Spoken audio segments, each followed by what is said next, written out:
اعوذ باللہ السمیع العلیم من الشیطان اللعین الرجیم بسم اللہ الرحمن الرحیم الحمد للہ رب العالمین وصلی یا ربی علی محمد وآلہ الطیبین الطاہرین اللہم صلی علی محمد وآل محمد وعجل فرجہم وعجل لولیک الفرج یا کریم واجعل فرجنا بفرجه يا أرحم الراحمين توكلت على الله العظيم رب اشرح لي صدري ويسر لي أمري واحلل عقدة من لساني يفقهوا قولي رب يسر ولا تعسر وتمم بالخير آمين يا رب العالمين. عزیزان گرامی، ہم نے پچھلے درس میں وہ جو گلمپسز آف ہسٹری کا چیپٹر تھا، چیپٹر نمبر 11 پنڈت جواہر لال نہرو کا لکھا ہوا، اسے ہم نے کیوں اہمیت دے دی؟ اس وجہ سے کہ پنڈت جواہر لال نہرو خالی ہسٹورین نہیں تھے بلکہ ہسٹوریوگرافر تھے، نمبر 1، اور نمبر 2 وہ خالی پولیٹیشین نہیں تھے بلکہ ایک اسٹیٹس مین تھے، اسٹیٹس مین. تو ان دو لفظوں میں کیا فرق ہے کیا نہیں ہے، اتنا ٹائم نہیں ہمارے پاس، تو درس کے بعد آپ پوچھنا چاہیں تو پوچھ سکتے ہیں. تو اس میں ہم نے اس کا وہ چیپٹر آدھا نصف چھوڑ دیا کیونکہ اس کے ساتھ ہمارا ایگریمنٹ نہیں تھا. تو یہ حصہ چونکہ بہت امپورٹنٹ تھا ہمارے نقطۂ نظر سے، اس لیے اس پہ ڈسکشن کیا. تو آگے ہم چلے اور آخر پر آپ سے جدا ہوتے وقت جو نقطہ میں نے اٹھایا تھا کہ ہول اور پارٹ میں کیا فرق ہوتا ہے، اور اس میں یہ کہا تھا کہ دو چیزیں ہیں. ایک وہ لہر جو اسلام کی پیغمبر اکرم صلی اللہ علیہ وسلم کے ہاتھوں شروع ہو گئی، اور وہ لہر پیغمبر صلی اللہ علیہ وسلم کی مرہونی منت تھی. تو لہٰذا وہ جسے ہم انقلاب اسلامی کہتے ہیں. آج کل انقلاب اسلامی نہیں ہے، یہ غلط فہمی مت رہی ہے. آج کل جمود آیا ہے، وہ لہر ختم ہو گئی اور آج کل انقلابی اسلامی نہیں ہے. تو لیکن وہ انقلابی اسلامی چونکہ پیغمبر صلی اللہ علیہ وسلم کے دست مبارک سے شروع ہوا تھا، تو اس لیے ہم نے کہا آپ کس چیز کو پارٹ مانیں گے اور کس چیز کو ہول مانیں گے. 3 جوابوں میں سے ایک ہی جواب درست آیا، اور وہ یہ تھا کہ ہول جو ہے، کلی وہ محمد صلی اللہ علیہ وسلم ہے، اور انقلابی اسلامی جو ہے وہ جزئی ہے، جزئی یعنی پارٹ، اسے جزئی تصور کیا جائے گا اور پیغمبر صلی اللہ علیہ وسلم کو ان کو ہول سمجھا جائے گا. تو اسی وجہ سے جو انقلاب اسلام ہے، بلکہ تھا، ہے نہیں، انقلاب اسلام باقی انقلابات سے مختلف ہے. فرینچ ریولیوشن ہے، مارکسسٹ ریولیوشن ہے، ماؤ زے تونگ والا جو ریولیوشن ہے وہ ہے، سوشلسٹک ریولیوشن ہے، اس طرح سے بولشوک کمیونزم ہے. یہ مختلف انقلاب ہیں. تو ان میں اور اسلام میں بس یہی فرق تھا کہ جو شروع کرنے والا تھا وہی ہول تھا اور جو پیدا کیا وہ پارٹ تھا. باقی صورتوں میں جو محرکات ہوتے ہیں وہ جمع ہوتے رہتے ہیں. ایک سوشیالوجی میں ایک پرنسپل ہے، اور وہ پرنسپل یہ ہے کہ حالات جب کسی کی ضرورت ہو، وہ اس انسان کو، وہ اس آدمی کو، اس لیڈر کو پیدا کرتے ہیں. لیڈر کو حالات پیدا کرتے ہیں. حالات دھیرے دھیرے جمع ہوتے رہتے، اسباب جمع ہوتے گئے، ریزنز جمع ہوتے گئے، اور جب بہت سارے ریزن جمع ہو گئے تو نتیجہ نکلتا ہے کوئی لیڈر ایبرپٹلی لیڈر بن جاتا ہے، حالانکہ تب تک وہ لیڈر نہیں ہوتا. جیسے ہمارے شیخ عبداللہ صاحب ہیں، حالات تھے، ہر طرف ڈیموکریسی تھی، اس لیے ایک لیڈر کھڑا ہو گیا، ہمارا لیڈر نہیں تھا. وہ تو اسٹیٹس مین بھی نہیں تھا. بہرحال تو کئیوں کا اس میں اختلاف ہو سکتا ہے، ہمیں اس سے کوئی غرض نہیں. ہر کسی کو اپنا نقطۂ نظر رکھنے کا حق ہے. ہم کسی کا حق غصب نہیں کر سکتے اور نہ اپنا حق غصب کرنے دیں گے. تو لہٰذا یہ فرق تھا انقلابی اسلامی میں اور دیگر انقلابات کے اندر. محمد صلی اللہ علیہ وسلم حالات نے پیدا نہیں کیا، کیونکہ حضرت عیسیٰ علیہ نبی علیہ الصلوۃ والسلام سے لے کے 500 سال تک 500 سال تک بیچ میں وقفہ تھا، اور وقفہ کبھی بالکل اندھیرے کا تھا، جہالت کا تھا، ہے نا، ناانصافیوں کا تھا، لیکن کوئی محمد صلی اللہ علیہ وسلم پیدا نہیں ہوا. تو گویا اسباب نے محمد کو پیدا نہیں کیا، بلکہ محمد کو خدا نے بھیجا اور پیغمبر بنا کے بھیجا، تو اور اسی نے انقلاب پیدا کیا. لہذا جو نقطۂ آغاز ہے وہ محمد صلی اللہ علیہ وسلم ہے. باقی صورتوں میں نقطۂ آغاز لیڈر نہیں ہوتا، لیڈر نہیں ہوتا. ایک فرق آپ سمجھ گئے نا؟ تو یہ فرق ہے اسلام کے انقلاب کے درمیان اور باقی انقلابات کے اندر. انقلابی اسلامی ایران میں یہی بات ہے. کتنے سالوں سے جمود میں گرا ہوا ایرانی اسلامی معاشرت ہے،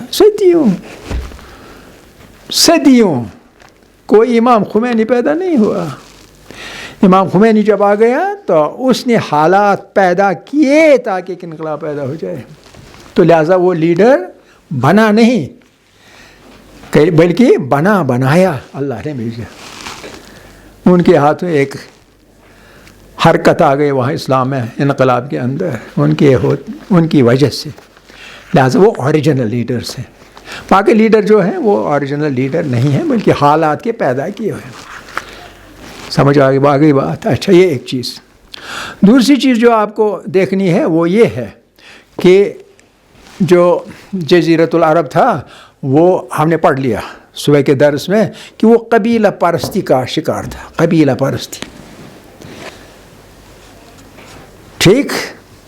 نام گئی میر، نام گئی سید، نام گئی بٹ، نام گئی حجام، نام گئی کہتا ہے،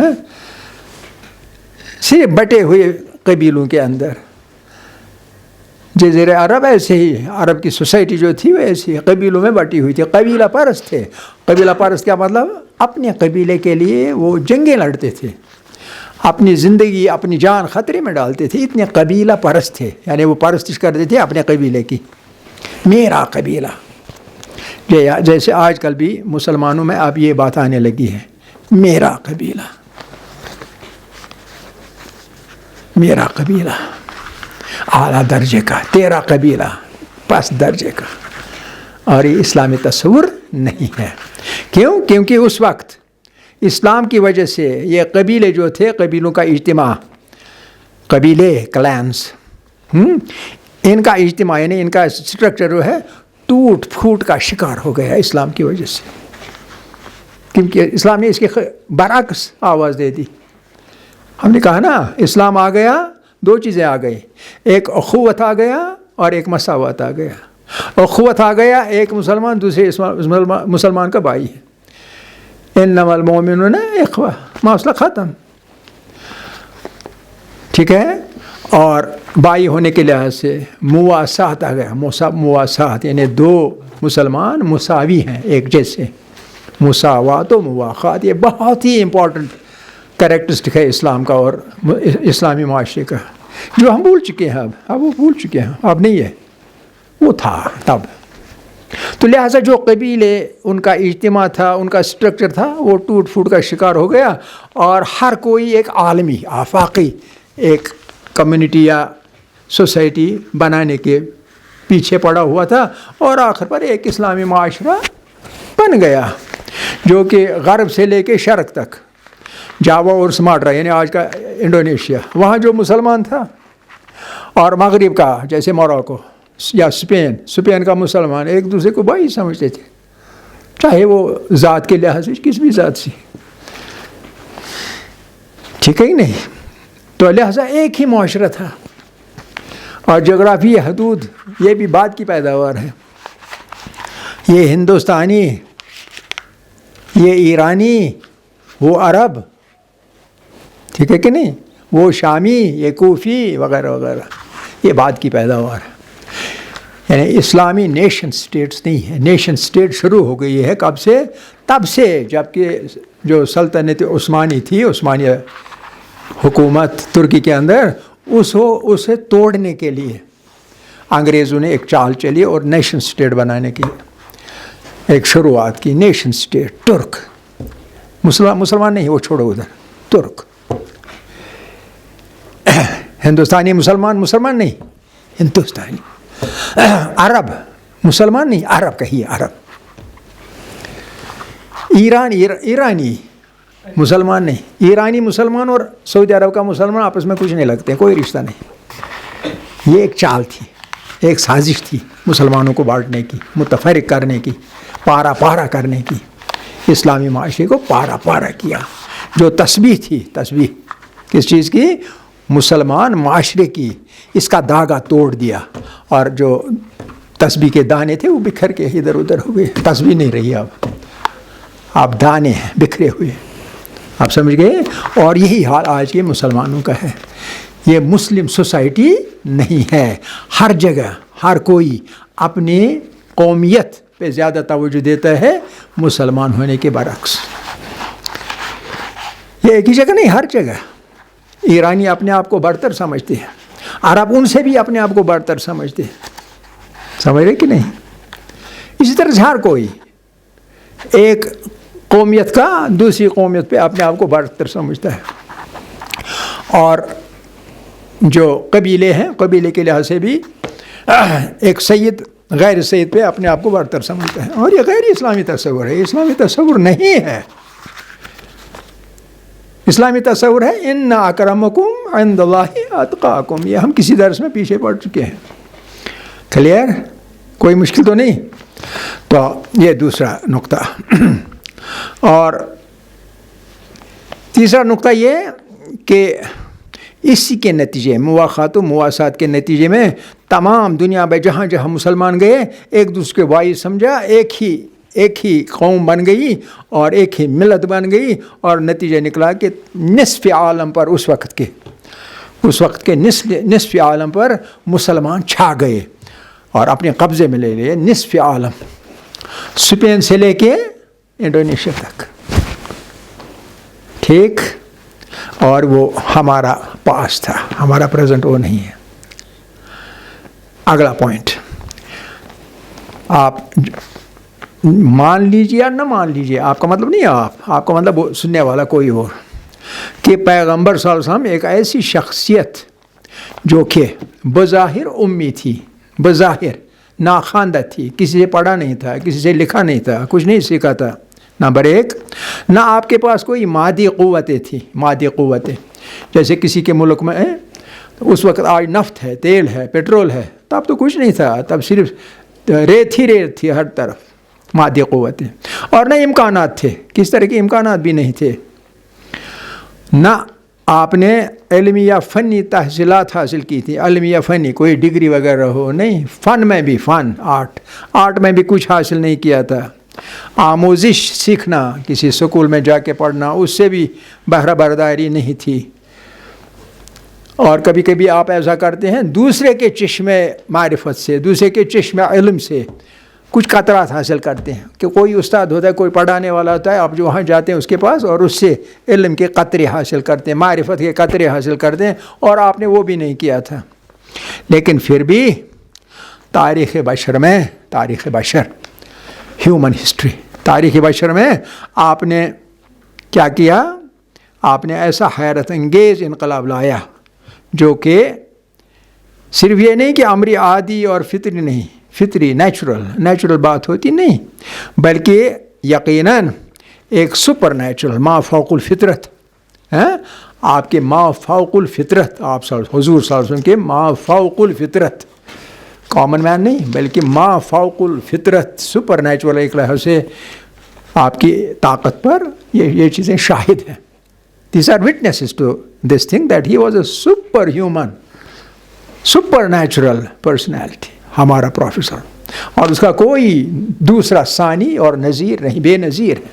ٹھیک ہے؟ یہ حضور کی بڑائی ہم بیان کر رہے ہیں. ٹھیک ہے؟ اگلا پوائنٹ، آج تقریباً 1400 کچھ سال ہو گئے اسلام کو ہمارے یہاں آئے ہوئے. اتنے 100 سال گزرنے کے بعد بھی آپ حضور کی کامیابی جو ہے وہ نمایاں ہے. Great man of the world number 1 پر آتا ہے پروفٹ ہمارا صلی اللہ علیہ وسلم. آتا ہے کہ نہیں ہے؟ اچھا، نمبر 2، جہاں بھی آپ لائبریری کی سیر کیجئے، ہر جگہ آپ حضور کے بارے میں، صلی اللہ علیہ وسلم کے بارے میں کتابیں دیکھیں. کتابیں، میگزینز، لٹریچر وغیرہ وغیرہ آپ دیکھیں گے، اور کروڑوں انسان کی زبانوں پر احترام کے ساتھ، احترام و اکرام کے ساتھ آپ کا نام نامی گنا جاتا ہے. ٹھیک ہے، تو یہ چیز کس چیز کی تفسیر ہے؟ سورہ الشرح، الم نشرح لک صدرک، اس کی چوتھی جو آیت ہے اسی کی تفسیر ہے. ورفعنا لک ذکرک، یا رسول اللہ ہم نے آپ کا ذکر جو ہے، آپ کا ذکر ہم نے اٹھا لیا، ہر دوسرے کے مقابلے اوپر اٹھا لیا، آپ کو ایک اعلیٰ مقام عطا کیا. ورفعنا لک ذکرک، یہ اسی کی تفسیر ہے. ٹھیک ہے، تو اگلا پوائنٹ آپ دیکھیں گے کہ 1,24,000 ہم تقریباً یہی تعداد بتاتے ہیں. ممکن ہے اسے زیادہ ہو یا اسے تھوڑا کم ہو، لیکن اتنے سارے پیغمبر جو جتنے بھی گزرے ہیں، آپ حضور صلی اللہ علیہ وسلم سے پہلے جتنے بھی پیغمبر گزرے، کسی نے دعویٰ نہیں کیا کہ میں اپنی قوم کے علاوہ کسی اور کی طرف بھیجا گیا ہوں، اپنی قوم کی اصلاح کے لیے بھیجا گیا ہوں، بس اتنا کہا. اپنے علاقے کی اصلاح کے لیے بھیجا گیا ہوں، بس اتنا کہا، اس سے زیادہ کچھ نہیں کہا. آپ پہلے اور آخری وہ نبی ہیں، پیغمبر آخر زمان پہلے اور آخری ہیں جنہوں نے کہا نہیں، مجھے تمام تر انسانوں کے لیے بھیجا گیا ہے، تمام تر علاقوں کے لیے بھیجا گیا، تمام تر ملکوں کے لیے بھیجا گیا. اور یہ آپ نے دعویٰ ہی نہیں کیا بلکہ قرآن شاہد ہے، وَمَا أَرْسَلْنَاكَ إِلَّا رَحْمَةً لِلْعَالَمِينَ. کلیئر؟ تو لہذا وہ تمام عالموں کے لیے پیغمبر، تمام انسانوں کے پیغمبر، یہ سب سے بڑی بات ہے، اور اسی لیے تو ان کو خاتم النبیین کہتے ہیں. ٹھیک ہے کہ نہیں؟ تو یہ اگلا پوائنٹ. آپ لاسٹ پوائنٹ جو آج تھوڑا سا پورا نہیں کیا جائے گا، تھوڑا سا ہم بیان کریں گے، وہ ہے یہ: جب پیغمبر بھیجے گئے تو ان کی رسالت کے اثبات، پروف کے طور پر کچھ پیش کرنا لازمی تھا. تو اللہ نے کیا کیا کہ ہر پیغمبر کے لیے ایک معجزہ مقرر کیا اور وہ اسے عطا کیا. ہر پیغمبر کے لیے الگ الگ معجزے. ٹھیک ہے نہیں؟ الگ الگ معجزے. اور یہ معجزے کیوں الگ الگ؟ اس لیے کہ جو ہیومن سوسائٹی ہے، اچھی طرح سمجھ لیجیے، جو ہیومن سوسائٹی ہے، یہ ابتدا سے لے کے آج تک اور آج سے بعد تک بھی قیامت تک، یہ ایک اسٹیٹ آف ایولیوشن میں ہے. ان اسٹیٹ آف ایولیوشن، ارتقاء کی منازل طے کرتا ہوا یہ انسانی جو قافلہ ہے، ارتقاء کے منازل طے کرتا ہوا آگے جا رہا ہے. آج کا جو انسان ہے وہ یقیناً پہلے والے انسان کے، پہلے والے جو جینیس ہوگا اس سے بھی بدرجہ زیادہ ذہین ہے. انسان روز مروز زیادہ انفارمیشن بھی حاصل کرتا ہے اور ذہنی طور پر ڈیولپ بھی ہوتا رہتا ہے. اور جب قیامت آئے گی تب کا انسان شاید وہ اتنی ذہنیت اور ذہنی طاقت رکھتا ہو جتنے آج کل کمپیوٹرائزڈ روبوز وغیرہ، روبوٹس جو آپ روبوٹس پڑھتے ہیں، روبوز کو میسر ہے، اتنا ہوگا. لیکن قیامت کے وقت بھی اس کا پیغمبر جو ہوگا وہ ہمارا حضرت محمد صلی اللہ علیہ وآلہ وسلم ہوگا. ایک صلوات پڑھیے.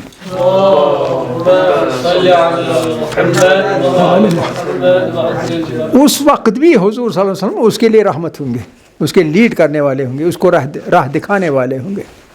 اتنا مقام ہے ہمارے پیغمبر کا. تو لہٰذا ہمارے پیغمبر کو بھی اپنے وقت کے زمانی جو تقاضے تھے، ان زمانی تقاضوں کے مطابق ایک نہیں، دو نہیں، بلکہ کئی ایک معجزے دیے گئے، عطا کیے گئے. شاعر نے کہا ہے معجزات نبی فراواں است، جو ہمارے نبی کے معجزے ہیں وہ فراواں بے شمار ہیں. یہ کہ ازان کتاب قرآن است، اور ان میں سے ایک، بلکہ کہیں لکھا ہے بہتر ازاں، بہتر ازاں، بہتر از ہر یہ کہ بہتر ازاں کتاب قرآن، سب سے بہتر جو ہے وہ قرآن کی کتاب ہے. اور اس قرآن کو ہم ابھی تک نہیں سمجھ پائے ہیں، مفسرین نہیں سمجھ پائے ہیں. تو آپ کی اور میری کیا بساط ہی نہیں، آپ کی اور میری بساط ہی کچھ نہیں. مفسرین نہیں پائے ہیں قرآن کی عظمت کو.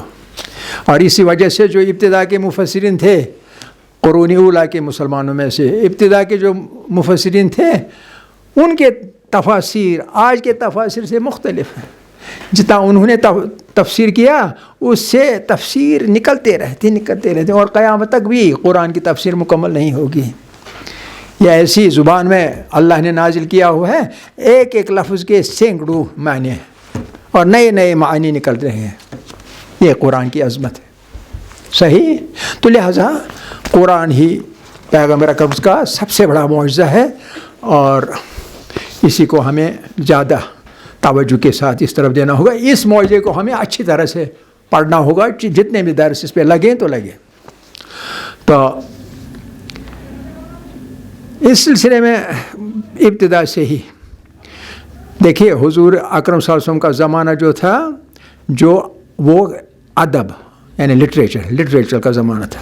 عرب میں بڑے بڑے ادبی شاہکار وجود میں آ رہے تھے، بڑے بڑے ادیب، بڑے بڑے شاعر، جن شاعروں کے آگے ہمارے آج کے شاعر ٹک ہی نہیں سکتے ہیں. ایسے اشعار، چاہے وہ بت پرستی کیوں نہ تھے، لیکن اشعار پوئٹری کے سلسلے میں بہت کمال کیا. ان کے جو پوئٹری ہوتی تھی ہوا کرتی تھی. لیکن اس کے مقابلے میں جب قرآن آیا تو قرآن نے بالکل معجزے ہی معجزے کر دیے. مجھے ایک واقعہ یاد آ رہا ہے. اندھیری رات ہے، 3 آدمی ہیں اور تینوں ایسے ہیں جو کہ محمد صلی اللہ علیہ وسلم کے جانی دشمن ہیں. جانی دشمن اس لحاظ سے کہ جو کوئی مکے میں کہیں سے بھی آ جاتا تھا تو ایک دم اس سے رابطہ کر کے اسے کہتے تھے خبردار محمد صلی اللہ علیہ وسلم کا کلام نہیں سننا، وہ بڑا ساحر ہے، جادوگر ہے، اس کا کلام نہیں سننا. وہ اپنے کلام کو قرآن کہتا ہے، قطعاً اسے نہیں سننا، گمراہ ہو جاؤ گے. کبھی کبھی تاریخ میں درج ہے وہ اس مسافر کے کانوں میں روئی ڈالتے تھے تاکہ وہ تو کعبے میں جائے گا ہی، وہ زیارت کے لیے آیا ہے، تو کہیں حضور صلی اللہ علیہ وسلم کا کلام یعنی قرآن اس کے کانوں میں نہ چلا جائے. کتنے تھے وہ متاثر. تو ایک روایت ہے کہ ایک اندھیری رات میں گھپ اندھیرا تھا، یاد ہے اس پہ سنا گٹ پاشوس.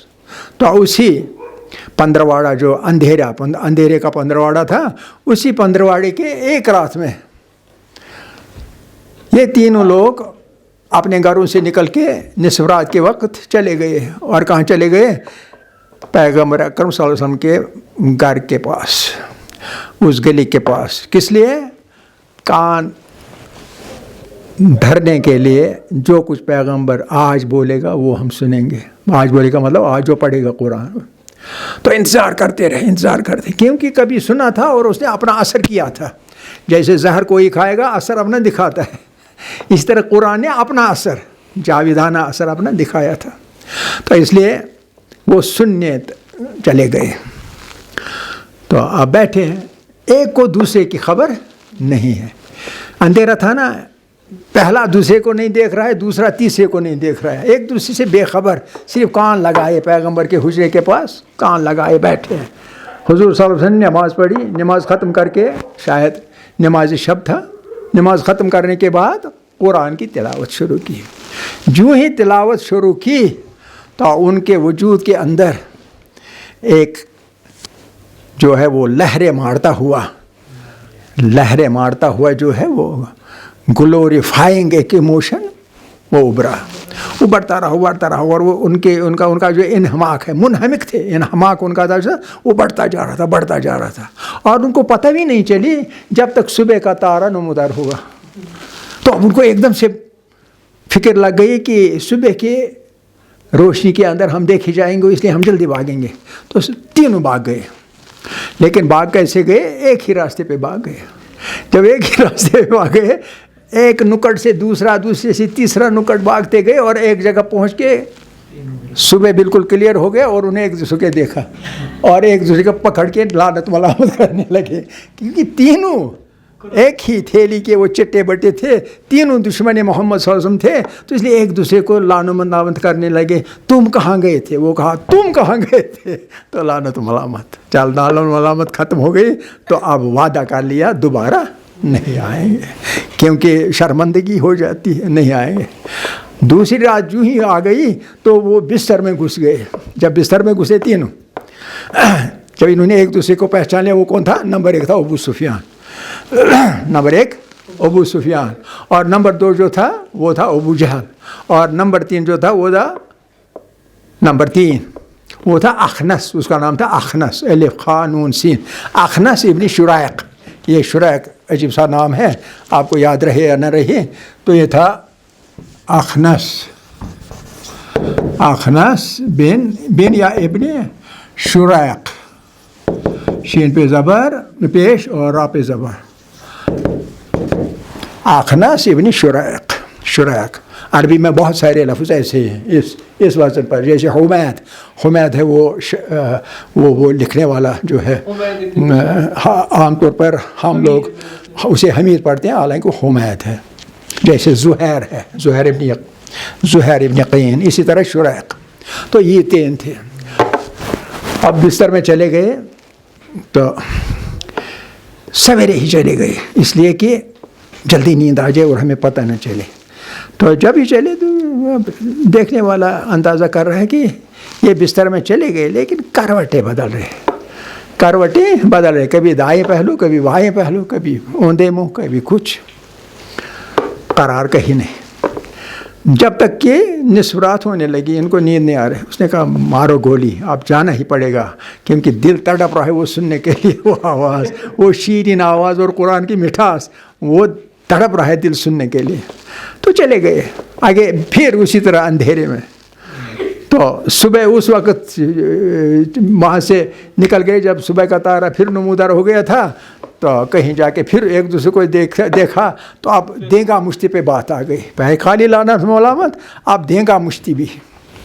تو اب دوبارہ زیادہ پکا وعدہ کیا، کچھ نہیں چلا.